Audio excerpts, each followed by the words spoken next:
Delhi bans fuel for end-of-life vehicles. What are the rules for motorists across the world? Delhi bans fuel for end-of-life vehicles to reduce air pollution.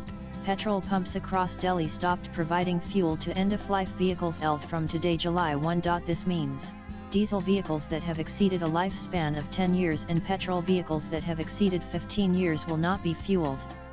One traffic police officer will be stationed at each of the 350 identified petrol pumps to monitor and prevent the refueling of such vehicles. The ban has been imposed acting on the orders of the Commission for Air Quality Management (CAQM). End-of-life vehicles are vehicles that are no longer roadworthy or usable and have reached the end of their useful life.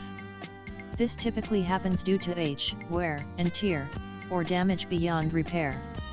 EndOfLife pose environmental hazards due to the presence of hazardous substances such as nanonin. The Ministry of Environment, Forest, and Climate Change (MOEFCC) has notified the Environment Protection End-of-Life Vehicles Rules, 2025 dated January 6 for environmentally sound management of end-of-life vehicles.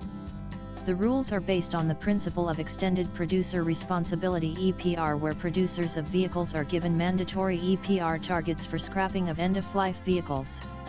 The rules cover all types of transport and non-transport vehicles, except agricultural tractor, agricultural trailer, combine harvester, and power tiller.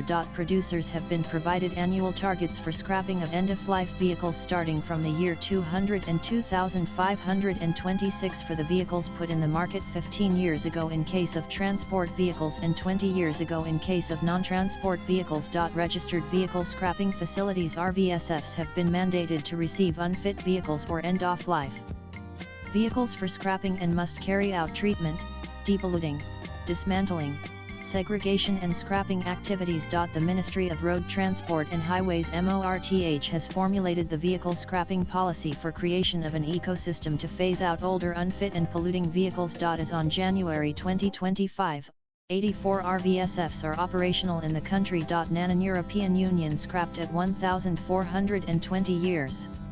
Directive 200053/EC requires that 95 by weight of each ELF must be reused or recovered, and 85 must be reused or recycled. Manufacturers must design vehicles for easy dismantling and recycling. Producers are responsible for the take-back of ELFs. Extended producer responsibility. Last owners can dispose of ELFs for free at authorized treatment facilities. United Kingdom. The average age of scrappage is 1,315 years. The UK follows the EU ELF directive. Vehicles must be disposed of at an authorized treatment facility (ATF). Owners receive a certificate of destruction code to prove legal disposal. United States vehicles are usually scrapped at 1,517 years. There is no federal ELF law, but regulations exist at the state level. The focus is on recycling market forces. Japan. The average age of scrappage is 1,213 years. The End-of-Life Vehicle Recycling Law 2005 makes it mandatory for recycling fees paid at the time of vehicle purchase. It covers airbags, refrigerants (CFCs), and shredding residue. Automakers are responsible for recycling through designated systems. Swipe left for next video. South Korea. Vehicles older than 1,012 years are often scrapped due to environmental and tax pressures. The country has an extended producer responsibility policy. Automakers must take back ELFs and meet recycling quotas. Similar to EU practices, but government oversight is stricter. China has fixed retirement ages for some vehicle types, especially commercial vehicles. While private cars have no strict age limit, they must pass annual inspections after 6 years. Commercial vehicles are scrapped after 815 years, depending on type. The country pushes for regulated dismantling and recycling. Latest blogs.